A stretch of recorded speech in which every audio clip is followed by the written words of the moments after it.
بسم اللہ الرحمن الرحیم۔ السلام علیکم ورحمۃ اللہ۔ گزشتہ کل میں نے ایک ویڈیو انجینئر محمد علی مرزا کے حوالے سے اپلوڈ کی تھی، جس میں پیر محمد افضل قادری نے انجینئر محمد علی مرزا کو واجب القتل قرار دیا اور ریاستی اداروں سے یہ مطالبہ کیا کہ اس پر کیسز چلا کے جو بھی اس پر الزام ہیں توہین رسالت کا، توہین صحابہ کا، توہین اولیاء کا، قرآن کریم یا اللہ تعالیٰ کی توہین کرنے کا، دیگر بہت سارے جو الزامات ہیں وہ ایف آئی آر پر درج ہیں۔ انہوں نے ایک ایف آئی آر بھی کٹوائی اور پھر انہوں نے دوسرا کام یہ کیا کہ یہاں تک کہہ دیا کہ اگر ریاست نہیں پکڑتی اور اس کو سزائے موت نہیں ہوتی تو کوئی بھی امت میں سے غازی اٹھے اور انجینئر محمد علی مرزا کو قتل کر دے۔ مزید انہوں نے ایک کام کیا کہ اس کے بعد کسی دن ایک مزید ان کا جو کلپ ہے یا جو ویڈیو ہے جو ان کے آفیشیلی جو ان کا اس پہ چینل ہے یوٹیوب پہ، اس پہ بھی موجود ہے کہ انہوں نے 5 لاکھ روپے دینے کا اعلان کیا کہ جو بھی انجینئر محمد علی مرزا کو قتل کر دے۔ اب اس سارے معاملے پر بات کی تھی اور ہمارے کئی دوست احباب نے، کئی ہمارے مذہبی لوگوں نے اور کئی ہماری کمیونٹی کے لوگوں نے شدید مجھ سے تحفظات کا اظہار کیا اور اعتراضات کیے۔ واٹس ایپ پہ بہت سارے میسیجز آئے اور جو کمنٹس ہیں اس ویڈیو کے نیچے وہ بڑے غلیظ قسم کے اور بڑے بھیانک قسم کے کہہ لیجئے اور بڑے ہی بدتمیزی پہ مبنی واہیات قسم کے گالم گلوچ کی جو انتہا ہے، جس سے ہماری ایک تو اخلاقی جو تربیت ہے اس کا اندازہ ہوتا ہے کہ ہم کس لیول پر آ گئے، اور اس پاکیزہ ہستی کے نام پہ یا اس پاکیزہ ہستی کے کلمہ گو جو آپس میں اخوت و بھائی چارے کا پیکر تھے، آج وہ آپس میں کس طرح سے دوسرے کی بات کو سننے کے لیے بھی آمادہ و تیار نہیں ہیں۔ اب بات کیا تھی؟ میں نے یہ عرض کیا تھا کہ انجینئر محمد علی مرزا سے ہمیں بے شک سینکڑوں اختلافات ہو سکتے ہیں، لیکن کیا ان اختلافات کی بنیاد پہ ہم کسی کو واجب القتل قرار دے سکتے ہیں؟ میرا سارا کا سارا بیانیہ یہ تھا۔ میرا یہ تو موضوع تھا ہی نہیں ویڈیو کا کہ میں اس پہ یہ بیان کروں کہ انجینئر محمد علی مرزا سچ ہے اور انجینئر محمد علی مرزا اس کے عقائد، اس کے نظریات، اس کی سوچ، اس کی فکر، جو بھی وہ بات کرتا ہے وہ 100% ٹھیک ہے۔ میں نے تو یہ بات کی نہیں ہے، بلکہ میں نے تو یہ بھی عرض کیا کہ مجھے خود اس سے بہت ساری باتوں میں اختلاف ہے۔ بے شمار چیزیں ہیں کہ وہ گفتگو میں بالکل غیر محتاط طریقے سے گفتگو کرتے ہیں، اور پھر نبی کریم علیہ السلام کے بارے میں جو ان کے الفاظ ہیں میں نے سنے۔ کئیوں نے کہا کمنٹ پہ جا کے کہ جی آپ نے وہ باتیں نہیں سنی، میں نے سارے سنے ہیں، میں نے ایف آئی آر بھی دیکھی ہے، اور کئیوں نے کہا جی کہ وہ ایف آئی آر آپ نے نہیں پڑھی۔ بالکل میں نے ایف آئی آر دیکھی ہے، بلکہ میں آپ کے سامنے بھی شیئر کر رہا ہوں، اور یہ پیر افضل قادری صاحب نے اپنے یوٹیوب چینل کے اوپر اس کو کمیونٹی میں اس کو اپلوڈ کیا ہوا ہے، اب بھی موجود ہے، میں نے آج ہی دیکھی ہے۔ اب گزارش یہ ہے کہ ساری چیزیں دیکھنے کے بعد دیکھیں، ایک میری رائے ہے، ایک آپ کی رائے ہے، اور میرا عرض کرنا صرف یہ ہے کہ ہمیں جتنے مرضی اختلافات ہوں، مگر اختلافات کی بنیاد پہ کیا آپ بندے کو مار دیں گے؟ سوال تو یہ ہے۔ دوسری گزارش یہ ہے کہ پہلے تو یہ طے کر لیا جائے کہ دین اسلام میں کون کون سے ایسے جرائم ہیں جن پر واجب القتل ہونے کی سزا رکھی گئی ہے کہ وہ آدمی واجب القتل ہو جاتا ہے اور اس کو مارنے کی سزا دی جا سکتی ہے۔ ایک تو قرآن کریم کی اگر ہم آیت دیکھیں تو اس کے مطابق قصاص میں کسی بھی انسان کو قتل کیا جاتا ہے۔ قصاص میں کسی نے کسی دوسرے آدمی کو قتل کیا یا عورت کو قتل کیا تو قصاص میں اگر ان کے ورثاء دیت لے کے نہیں چھوڑتے، ویسے معاف نہیں کرتے، تو پھر تیسری صورت صرف ایک ہے کہ اس بندے کو قصاص میں بدلے میں قتل کر دیا جائے۔ دوسری صورت یہ ہے کہ اگر کوئی آدمی شادی شدہ زانی ہو، زنا کرے اور اس پر گواہ پورے ہو جائیں تو اس کو رجم کر دیا جائے۔ یہ جو حدیث پاک میں جو 3 قتل کا تذکرہ ملتا ہے کہ سیب الزانی جو شادی شدہ بدکار ہے، اور پھر اسی طرح والقتل بالنفس یعنی جان کے بدلے میں جان، کسی کے قتل کے بدلے میں قتل، اور تیسرا فرمایا والتارک لدینہ یعنی مرتد ہو جانے والا، دین چھوڑ کے چلے جانے والا، اس کی سزا موت ہے۔ یہ 3۔ اسی طرح فساد فی الارض کی جو سزا بیان کی گئی ہے وہ بھی یہی ہے۔ فساد فی الارض میں بھی قتل کی سزا دی جاتی ہے۔ دین اسلام کی جو تعلیمات ہیں انما جزاء الذین یحاربون اللہ ورسولہ ویسعون فی الارض فسادا ان یقتلوا او یصلبوا، تو وہاں پر بھی قتل کا تذکرہ ہے۔ اب اسی طرح ایک اور جو بہت بڑا جرم ہے وہ توہین رسالت ہے۔ توہین رسالت ایک ایسا جرم ہے کہ جس کی معافی نہیں ہے، یعنی نبی کریم علیہ السلام کا یہ ذاتی اختیار تھا، آپ کی کسی نے توہین کی اور آپ نے اس کو نظر انداز کر دیا، یہ آپ کا ذاتی اختیار تھا، مگر آپ صلی اللہ علیہ وسلم کے بعد اس دنیا کے کسی مجتہد کو، کسی فقیہ کو، کسی عالم دین کو، کسی بڑے سے بڑے اسکالر کو، حتیٰ کہ ساری دنیا کے علماء بھی جمع ہو کے توہین رسالت کے مرتکب کو معافی نہیں دے سکتے۔ ججز مل کے، سپریم کورٹ، صدر پاکستان، کوئی بھی بڑے سے بڑے عہدے پہ ہو، کیونکہ ہماری عدالتوں کے بعد مرسی پٹیشن جو لاسٹ پہ جاتی ہے، رحم کی اپیل، وہ صدر کے پاس جاتی ہے، تو کوئی بھی اس کو معاف نہیں کر سکتا۔ پہلی اور اصولی بات تو یہ ہے، یعنی یہ توہین رسالت بہت بڑا جرم ہے، اور جو قتل ہے ظاہری بات اس میں معافی ہے، اسی طرح فساد فی الارض کی معافی نہیں ہے، ریاست بھی معاف نہیں کر سکتی، اسی طرح قتل جو ہے، رجم کرنا، زانی جو بدکار ہے اس کی بھی معافی نہیں ہے،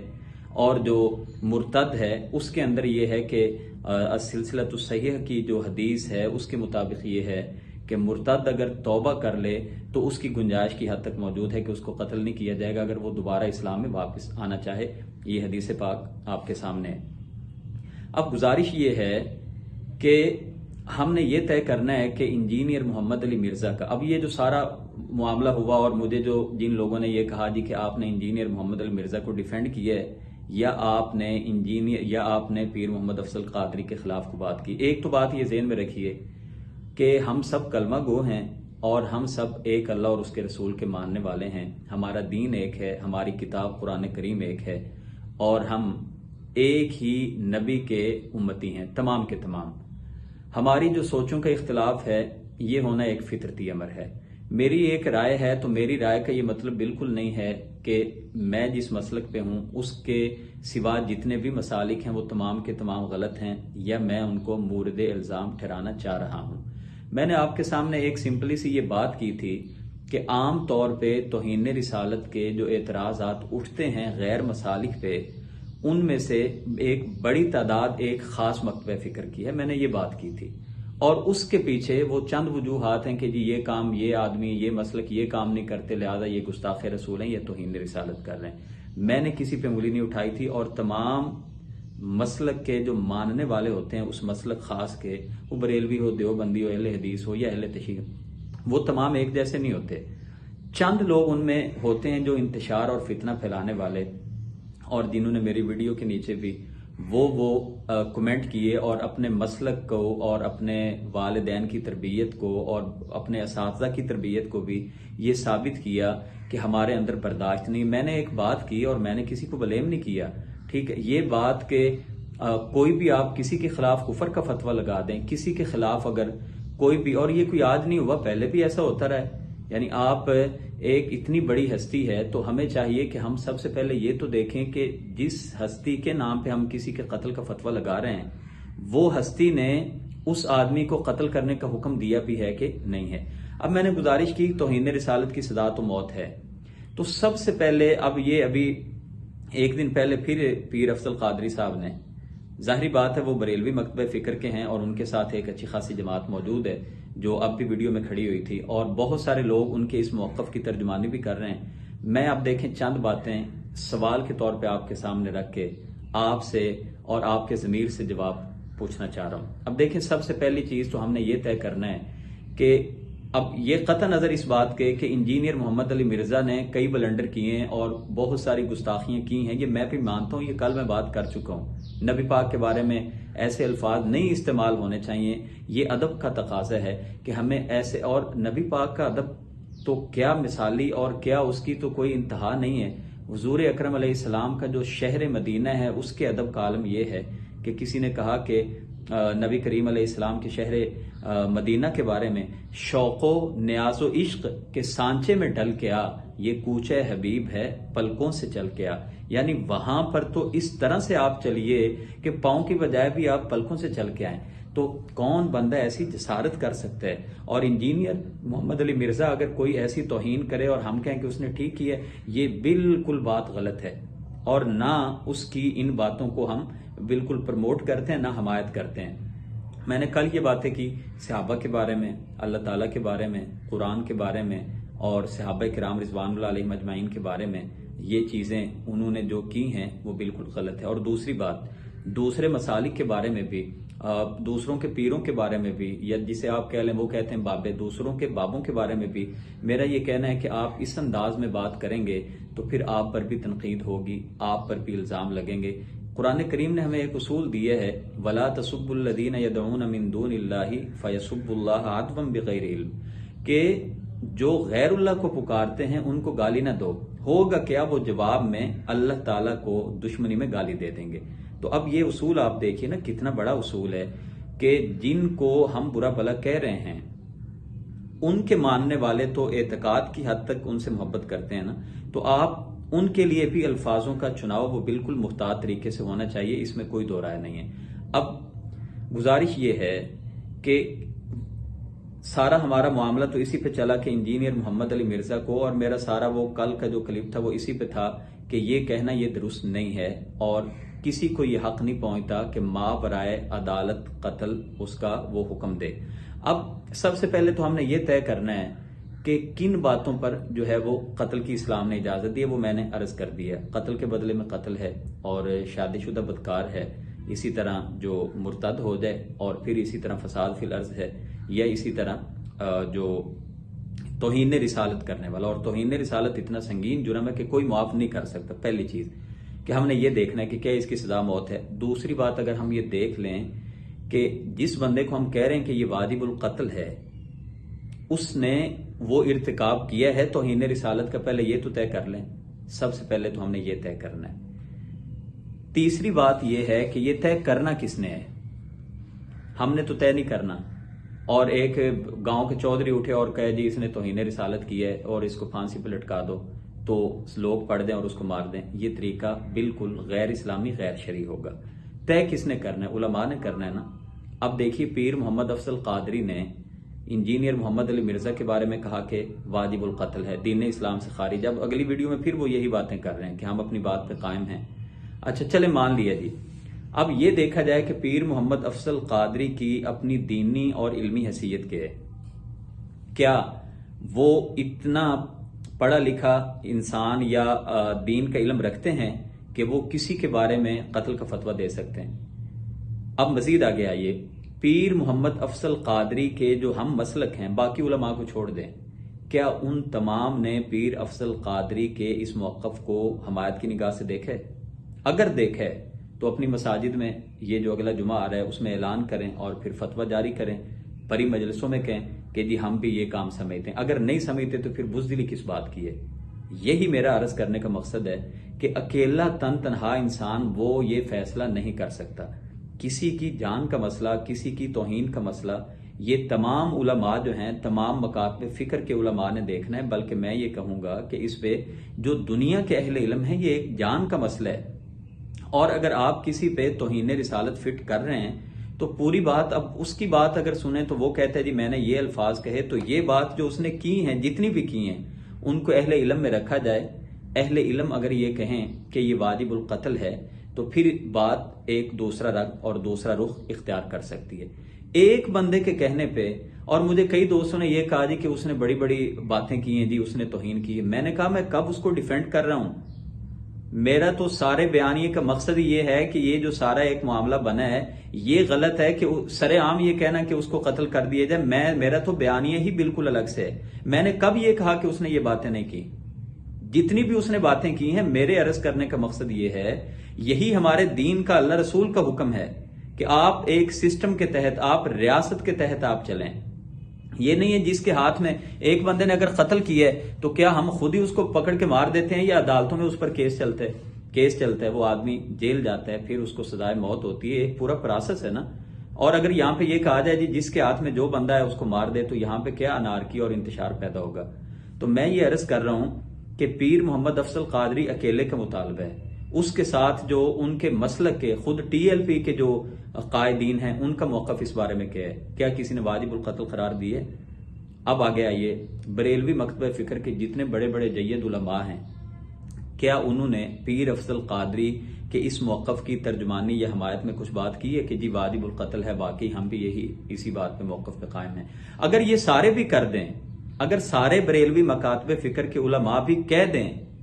اور دیگر مکاتب فکر کے علماء اپنے خیالات اور علم کی روشنی میں یہ کہیں کہ انجینئر محمد علی مرزا کی ان باتوں کی وجہ سے سزائے موت نہیں بنتی، تو بھی سزائے موت اس کو نہیں دی جا سکتی،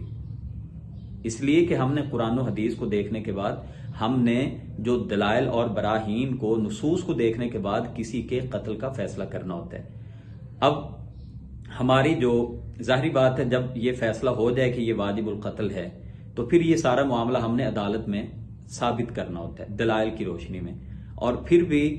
ہم نے کسی کو یہ نہیں کہنا کہ جی پکڑ کے آگ لگا دو اور اس کو مار دو، اور اس کے پھر انتہائی نقصانات اور بھیانک نتائج ہمارے سامنے آتے ہیں اور کئی چیزوں میں ہمارے سامنے رہے بھی۔ اب جب عدالت میں کیس چلا گیا تو آپ عدالت میں ثابت کریں کہ اس بندے نے یہ کام کیے، اور وہاں پہ آپ جا کے دلائل دیں، اور تمام جو اہل علم ہیں، علماء کرام ہیں، وہ وکیل کے ذریعے وہ اپنے ٹھوس دلائل دیں کہ یہ اس کی گستاخی ہیں، تو عدالت اگر سزائے موت دیتی ہے تو بالکل ٹھیک ہے، اس میں کیا ایسی حرج کی بات ہے۔ اور اگر آپ یہ کہیں کہ کسی نے کہا جی کہ ہمیں اعتبار ہی نہیں ہے، اچھا آپ کو عدالتوں پر اعتبار کوئی نہیں ہے اور ایف آئی آر کٹوانے پہ اعتبار ہے، یہ کیسی آپ عجیب بات کرتے ہیں؟ ایف آئی آر کٹوا دی ہے پولیس کے پاس جا کے، تو ایف آئی آر کی بنیاد پہ تو کیس چلتا ہے نا، تو ایف آئی آر بھی نہ کٹواتے، جب آپ نے خود ہی اناؤنس کرنا تھا کہ کوئی غازی اٹھے اور اس کو مار دے جا کے، تو پھر آپ خود ہی ایف آئی آر نہ کٹوانے جاتے۔ اگر ایف آئی آر پر آپ نے اعتبار کیا ہے، بھروسہ کیا ہے، تو پھر تھوڑا سا اور بھروسہ کر کے آپ عدالتوں پر کیس چلنے دیں اور جو فیصلہ ہے اس کا آپ انتظار کریں۔ اور یہ یاد رکھیے کہ جو مابرائے عدالت قتل ہے، وہ یہ اگر شروع ہو جاتا ہے تو پھر یاد رکھیں کہ یہ توہین رسالت کے الزام، تہمتیں، ذاتی خلفشار میں، ذاتی اختلافات میں، مولویوں کی آپس کی جو مسل کی تعصب میں، لڑائیوں میں، یہ ساروں کی گردنیں اتریں گی۔ یہ بات اچھی طرح سے ذہن میں رکھیں، اور ہر کسی پہ جمعے کے اندر ہی کوئی بندہ اٹھ کے گولی مار دے گا اور کہے گا اس نے توہین رسالت کی ہے۔ یہ معاملہ اتنا سادہ ہے نہیں جتنا اس کو ہم لے رہے ہیں۔ میں تو بڑا حیران ہوں، میں ان کو بڑا سنجیدہ آدمی سمجھتا تھا، مجھے کچھ دوستوں کے واٹس ایپ پہ میسج آئے اور مطلب میں بڑا حیران ہوا، اور سچی بات تو یہ ہے کہ پریشان بھی ہوں اس بات پہ کہ آپ کو انجینئر محمد علی مرزا سے جو بھی اختلاف ہے، آپ اس اختلاف میں اتنا آگے چلے گئے ہیں کہ آپ یہ کہہ رہے ہیں کہ جی وہ جو قتل کا فتویٰ ہے وہ ٹھیک دے دیے۔ یار کوئی خوف خدا کرو، اور کوئی کہندے نے عقل نو ہاتھ مارو۔ ہماری بات تو صرف میری بات کل کی یہ ہو رہی ہے کہ انجینئر محمد علی مرزا سے اختلاف مجھے بھی ہے، اس کی شدید تر غلط باتیں ہیں، میں خود کئی باتوں سے اختلاف رکھتا ہوں، مگر میں نے یہ بات کی کہ کیا اختلاف کا یہ مطلب ہے کہ بندہ ہی مار دو؟ میرا سارا جو بیانیہ تھا وہ اسی بات پہ تھا، آج بھی میرا یہی بیانیہ ہے کہ دیکھیں آپ اگر یہ معاملہ کرتے ہیں تو پھر یاد رکھیں، پھر آپ اگر یہ سمجھتے ہیں کہ یہ ٹھیک ہے اس کا فتویٰ، تو پھر بھائی کیا اس میں بات ہے؟ پھر سارے جتنے بھی مسالک کے علماء ہیں، اہل حدیث علماء سے بھی گزارش ہے، اور جو دیوبند ہیں وہ مفتی طارق مسعود صاحب بھی اپنا ایک کلپ ریکارڈ کریں نا اس پہ، اور جتنے بھی ہمارے بڑے بڑے اسکالرز ہیں یوٹیوب پہ اپنا ایک کلپ ڈالیں، یہ فیس بک پہ، سوشل میڈیا پہ، کہ جی واقعی یہ واجب القتل ہے اور دین اسلام سے خارج ہے، تو پھر کریں، اناؤنسمنٹ کیوں نہیں کرتے ہیں؟ تو اگر نہیں واجب القتل ہے تو یہی بات تو میں کہہ رہا ہوں، میں نے کون سی انوکھی بات کی ہے؟ میں نے کوئی اس کو ڈیفینڈ تھوڑا کی ہے، یا اتنے ٹائم پہ میں اس کو ڈیفینڈ کر سکتا ہوں اس کی باتوں کو کہ میں کہوں؟ جو میں نے یہ بات ضرور کی ہے کہ وہ کام جو اس کا ہے وہ ظاہری بات ہے سوشل میڈیا پہ اور یوٹیوب پہ ایک بڑی تعداد اس کے فالورز کی ہے، اور علمی طور پہ آپ اس کا رد کریں۔ آپ جو ہے گالی سے اور گولی سے اور بری باتوں سے آپ اس کا رد نہیں کر سکتے ہیں۔ میں نے یہ بات کہی ہے، اور وہ کوئی بھی ہو اور وہ آپ کو یہی بات کرے گا۔ وہ کسی نے صحیح کہا ہے نا کہ بات تو وہی ہے جو دلیل سے کی جائے اور تمیز سے کی جائے، ورنہ تو ساری بکواس ہی ہے۔ تو آپ دلیل سے بات کریں، آپ تمیز سے بات کریں، جس سے بھی اختلاف ہو، آپ اختلاف جو ہے اس کو اپنے مسل کی رنگ میں اور اس کے پیرائے میں اس کو ٹالنے کی کوشش نہ کریں۔ آپ یہ دیکھیں کہ سارا معاملہ تو یہ ہے کہ اب اس پر قتل کے فتوے لگ رہے ہیں، اور اگر قتل کا فتویٰ ٹھیک ہے تو پھر آپ ہی دیں نا فتویٰ، ذرا بسم اللہ پڑھیں آپ بھی سارے، جو بھی آپ سمجھتے ہیں کہ وہ اسی قابل ہے تو پھر آپ کریں، اور پھر معاملہ یہاں تک نہ روکیں۔ پھر معاملہ آگے بھی لے کے جائیں۔ جاوید احمد غامدی کے بارے میں بھی آپ کا یہ کہنا ہے کہ وہ نبی پاک کی بہت ساری باتوں کو نہیں مانتا، وہ حدیث کو نہیں اگر مانتے، ایک چھوٹا حصہ حدیث کا مانتے ہیں، بہت ساری باتوں کو حضرت عیسیٰ علیہ السلام کے بارے میں ان کا موقف بالکل اور طرح ہے۔ اسی طرح اور بہت ساری باتیں جو ہیں جو اسلام کے بڑے بڑے شعار ہیں ان کا وہ کھلم کھلا استہزائیہ انداز میں، مذاق کے انداز میں ان کے جو کلپس ہیں وہ موجود ہیں، تو کل کو پھر اٹھ کے یہ بھی کہہ دیجیے گا کہ وہ بھی واجب القتل ہے، وہ بھی دین اسلام سے خارج ہے۔ تو اختلاف بڑا ہو یا چھوٹا ہو، اختلاف جس لیول کا ہو، وہ علماء کا کام ہے کہ اس کا حل نکالیں۔ یہ عوام کا کام ہی نہیں ہے کہ وہ مشتعل ہو کے اور کمنٹ کریں اور یہ کہیں جی کہ وہ فلاں ٹھیک ہیں اور وہ اس کی سزا یہی ہے اور وہ فلاں ہے، فلاں کا ایجنٹ ہے، یہود و نصارہ کا ایجنٹ بھی ہے نا ایجنٹ، تو علماء اس کا رد کریں نا، کیوں نہیں کر رہے؟ کس نے روکا ہوا ہے؟ کیا علماء کا صرف یہی کام ہے کہ مسجدوں میں جو ہے وہ چندے مانگنے، اور علماء کا صرف یہ کام ہے کہ جو ہے وہ سال کے 50-60 خطبوں میں سے 30-35 خطبے وہی جو رٹے رٹائے انہوں نے پڑھانے ہیں؟ صرف وہ مولویوں کا یہی کام ہے کہ کبھی انہوں نے جناب وہی ایک ہی جو ریئل ایشوز ہیں جس پہ اس نے بات کی ہے تو علماء اس کا رد کریں ممبر و محراب سے، علماء اس کا رد کریں ٹی وی پہ آ کے، علماء اس کا رد کریں سوشل میڈیا پہ آ کے؟ کیوں نہیں کرتے؟ کس نے ان کو روکا ہے؟ تو رد کریں علمی بنیادوں پہ، نہ کہ یہ کہ کسی نے قتل کا فتویٰ دیا ہے تو اس کی جان کے در پہ ہو جائیں۔ میرا کل بھی یہی موقف تھا، میرا آج بھی یہی موقف ہے، اور میں اخیر پہ صرف یہ کہوں گا کہ یہ اگر یہ فتوے بانٹنے شروع ہو گئے نا ہمارے، سچی بات ہے، آپ یقین جانیں یہاں پہ لاشوں کے ڈھیر لگ جائیں گے، اور یہ بھی یقین جانیں کہ کسی کو یہ بھی پتہ نہیں ہوگا، لوگ اپنے پیاروں کی میتیں اٹھاتے ہوئے بھی ڈریں گے کہ اس نے واقعی گستاخی نہ کی ہو، جنازہ پڑھنے سے بھی لوگ ڈریں گے، گھر والے شاید اس کا جنازہ نہ پڑھیں، فیملی کے اندر جنازہ پڑھنے والوں پر حملے ہو سکتے ہیں کہ انہوں نے گستاخ رسول کا جنازہ پڑھا ہے۔ اسی لیے یہ بڑا حساس معاملہ ہے، اس پہ انتہائی محتاط رہیے، اور جس نے توہین کی ہے وہ کیفر کردار تک اس کو پہنچایا جائے، مگر ماورائے عدالتی قتل نہیں ہونا چاہیے۔ آپ اپنے اداروں کو مضبوط کریں، آپ ٹھوس دلائل وہاں پہ دیں، ہاں آپ کیس تو کریں نا، کیس کے بعد اور پھر جو اور ہے، دیکھیں جب تحریک لبیک پاکستان نے ختم نبوت کے ایشو کو اٹھایا تھا تو اس وقت کیا انہوں نے جو بھی معاملات تھے، قتل والے معاملات کی طرف ساری چیزیں چلی گئی تھیں، یا احتجاج تھے، مظاہرے تھے، اگر اس وقت ہو سکتے تھے تو اب بھی کیا یہ بات کہ ایک آدمی جو کلمہ پڑھنے کا اعلان کرتا ہے، جو اپنے آپ کو مسلم کہتا ہے، جو آدمی اللہ رسول کو ماننے والا ہے، آپ اس کی باتوں کو لے کے یہ کہیں کہ واجب القتل ہے؟ تو خلاصہ یہ ہوا کہ کسی کے واجب القتل ہونے کے لیے یہ دیکھا جاتا ہے کہ اس کا یہ جرم اتنا بڑا ہے کہ اس کو قتل کی سزا مل سکتی ہے، نمبر 1۔ نمبر 2، یہ کس نے دیکھنا ہے؟ یہ علماء نے فیصلہ کرنا ہے، اور علماء کوئی ایک آدھا نہیں ہے کوئی مسلک کا اٹھے اور وہ کہہ جی یہ واجب القتل ہے، پیر محمد افضل قادری صاحب اٹھیں، یہ ایک مکتبہ فکر کے کچھ لوگ اٹھیں اور وہ ویڈیو کلپ میں کہیں کہ یہ واجب القتل ہے، اور باقی سارے علماء جو ہیں وہ اس کو کہیں کہ یہ واجب القتل نہیں ہے، تو پھر بھی وہ واجب القتل نہیں ہوتا۔ تمام کے تمام مکاتب فکر کے علماء اگر کسی چیز پہ اور کبھی بھی وہ غلط رائے پہ جمع نہیں ہو سکتے، اللہ کے رسول کا ارشاد گرامی ہے کہ میری امت کے جو علماء ہیں یہ کبھی ضلالت اور گمراہی پہ جمع نہیں ہوں گے۔ سارے اگر جمع ہو جاتے ہیں، دنیا کے تمام اہل علم جمع ہو جاتے ہیں کہ اگر کسی نے اتنی گستاخی کی، جس نے یہ بات کر دی، اس بات کے اوپر یہ واجب القتل ہے، تو پھر ہم یہ کہیں گے کہ یہ اس پر امت کا اجماع ہو چکا ہے، اور پھر یہ فیصلہ کرنا ہماری عدالتوں نے ہے کہ کس کو قتل کیا جائے اور کس کو جو ہے وہ کس کا جرم اتنا کم ہے یا ایسا جرم ہے کہ اس کی سزا قتل نہیں ہے، یا اس کو تعزیراً چند سال جیل میں رکھنا ہے یا بری کرنا ہے۔ یہ عدالتوں کا کام ہے، یہ نہ آپ کا کام ہے، نہ مفتیان کا کام ہے، نہ میرا کام ہے کہ جو بندہ جس سے اختلاف ہو وہ اٹھے اور دوسروں کو قتل کر دے۔ یہی معاملہ ہمارے شیعہ سنی تنازع میں تھا، تو آپ اگر یہ سمجھتے ہیں کہ وہ شیعہ سنی پہ قتل ٹھیک تھے تو پھر فتوے بانٹنے پھر دوبارہ سے شروع ہو جائیں کہ شیعہ کافر ہے اور شیعہ کو قتل کرنا یہ ٹھیک ہے، تو پھر آپ اپنے مخالف سمت کے جتنے لوگ ہیں بس یہ فتوے آپ بانٹتے جائیں، اور اللہ اللہ تے خیر صلی اللہ۔ تو اللہ تعالیٰ سے دعا ہے کہ اللہ تعالیٰ ہمارے اس وطن عزیز کی حفاظت کرے، اور جو دین کی صحیح بات ہے وہ لوگوں تک پہنچانے کی اور اس کو ہمیں سمجھنے کی توفیق عطا کرے، دوسروں کی باتوں کو سن کے صبر سے اس پر غور و فکر کرنے کی بھی اللہ ہمیں توفیق دے۔ ہمارا ایک بڑا مسئلہ یہ ہے کہ ہم لوگوں کی بات سمجھنے کے لیے نہیں سنتے، ہم اس لیے سنتے ہیں کہ ہم نے ان کو لاجواب کیسے کرنا ہے، ان کو جواب کیسے دینا ہے۔ تو جو میں اگر غلط موقف پہ ہوں تو ظاہری بات ہے میری ایک رائے ہے، میری رائے بھی غلط ہو سکتی ہے، اس میں کیا کوئی ایسی بات ہے، اور اگر میری رائے ٹھیک ہے آپ کسی اور مسلک سے ہیں، آپ کی رائے اور ہے، تو ذرا رک کے 1 منٹ کے لیے ضرور سوچئے کہ کیا جو میں نے باتیں کی ہیں، ان ساری باتوں کے ہوتے ہوئے کسی کے خلاف کفر کا فتویٰ لگانا، کسی کو اسلام سے خارج کرنا، کسی کو کافر کہنا، کسی کو واجب القتل کہنا، کیا یہ درست ہے؟ اور امت کے اندر غازی تیار کرنا، تو پھر یہ غازی تو ہر مسلک کے پاس موجود ہیں، اور پھر ہر مسلک والے غازی اٹھا کے دوسروں کو قتل کرتے رہیں گے۔ السلام علیکم ورحمۃ اللہ۔